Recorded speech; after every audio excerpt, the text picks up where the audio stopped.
तो देखिपे आज मुझे गोटे सुजी रे गोटे नुआ रेसिपी बनई देखी।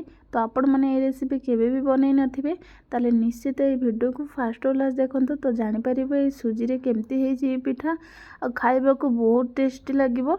बहुत कम समय रे सुजी पिठाटा तैयारी हो जिवो। तो आपण मैंने निश्चित एमती थरे बनातु तो बहुत बढ़िया लगिबो खाइबा को।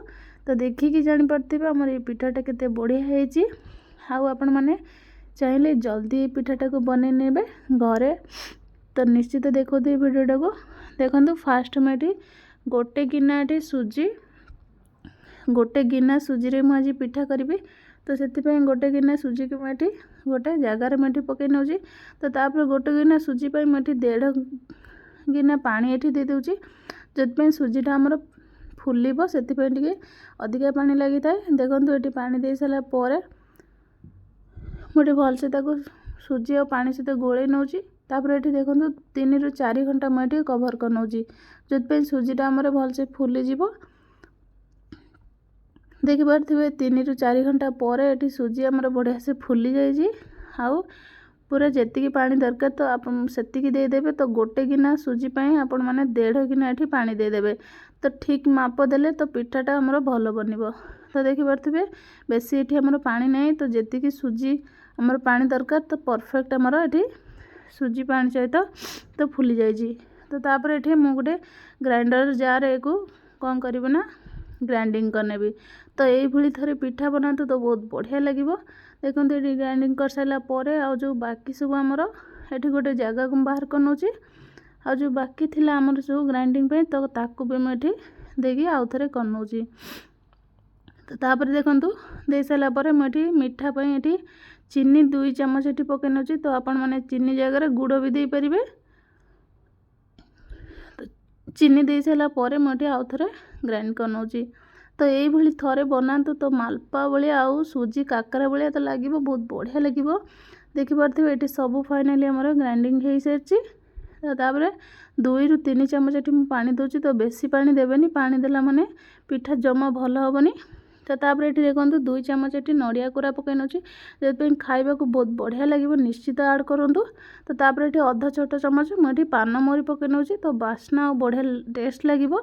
तो तापर ये अधा छोट चामच ये गुजराती गुंड आके लुण ये पकई नौ पिठारे। तो तापर सबको मुझे भलसे गोले नौ। तो देखिपे तो आपण मैंने सुजी एमती इंस्टांट जल्दी बनीज। तो निश्चित घरे एमती बन खातु तो बहुत बढ़िया लगे। समस्ते पसंद करेंगे। एत बढ़िया रेसिपीटे आपण मैंने निश्चित थरे घरे ट्राए करूँ। देखिपे बेसी पानिया करें आमर आण बिल्कुल पिठा भल हेनी। देखो एमती रखिए आणटा को। तो तापर ये पिठा छाणिया मुझे गोटे कड़ारे तेल ये गरम कर नहीं। तो तापर तेल गरम हो सारा पर मुझे गोटे डंकी तो जो सुजीर आणटा को पकई नौ। तो तापर देखो गोटे ही पकेबे तो बेसी पकड़े लगिज आमर।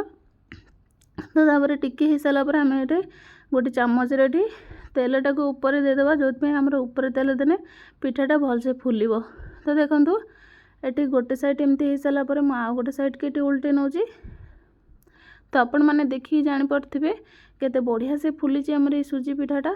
तापर देखो गोटे एमती उल्टे सारा पर आउ गोटे मुझे पिठा पकई नौ। तो आपण मैंने जब बड़ कड़ारे पकई नौ तो 2टा एमती करें आराम से। तो छोट कड़ारे 2टा पकेबेनि तो से पिठा आमर लगिज से गोटे गोटे बनइबे तो बहुत बढ़िया हे। देखो आमर फास्ट पिठाटा आमर हो सारी। तो ये बाहर कर नौ। तो आउ गोटे पिठा जो आमर सेटा भी हो सारी एटा बाहर कर नौ। तो तापर सेमती आम सब पिठा को एमती बनई नवा। तो देखिकी जापे केते बढ़िया देखा कलर आउ केते बहुत बढ़िया टेस्ट यार। आपण मैंने निश्चित थरे बन खातु। तो देखो सेमती मुझे गोटे गिना सुजी रे मुझे 10 ରୁ 12टा ये पिठा बनई नहीं। तो देखो सेमती सब पूरा बढ़िया गोल गोल होमर। देखो केते नरम हो तो पिठाटा। तो आपण मैंने देखी तो जापे केते बढ़िया है पिठा। तो निश्चित थरे घरे ट्राए करूँ। आउ या पर आपण मैंने चाहिए चीनी सिरा पकईकी दे पारे। तो एमती भी खाइबे बहुत बढ़िया लगे। जेहेतु आम चीनी पकईकी बनई तो हल्का आमर मीठा लगे। तो आपण मैंने जब मीठा पसंद करना ताले एमती खाई पारे। आउ जहाँ मीठा पसंद तो चीनी सिरा दे पारे। वीडियोटी भल लगे लाइक शेयर सब्सक्राइब करने कमेंट जनइबे।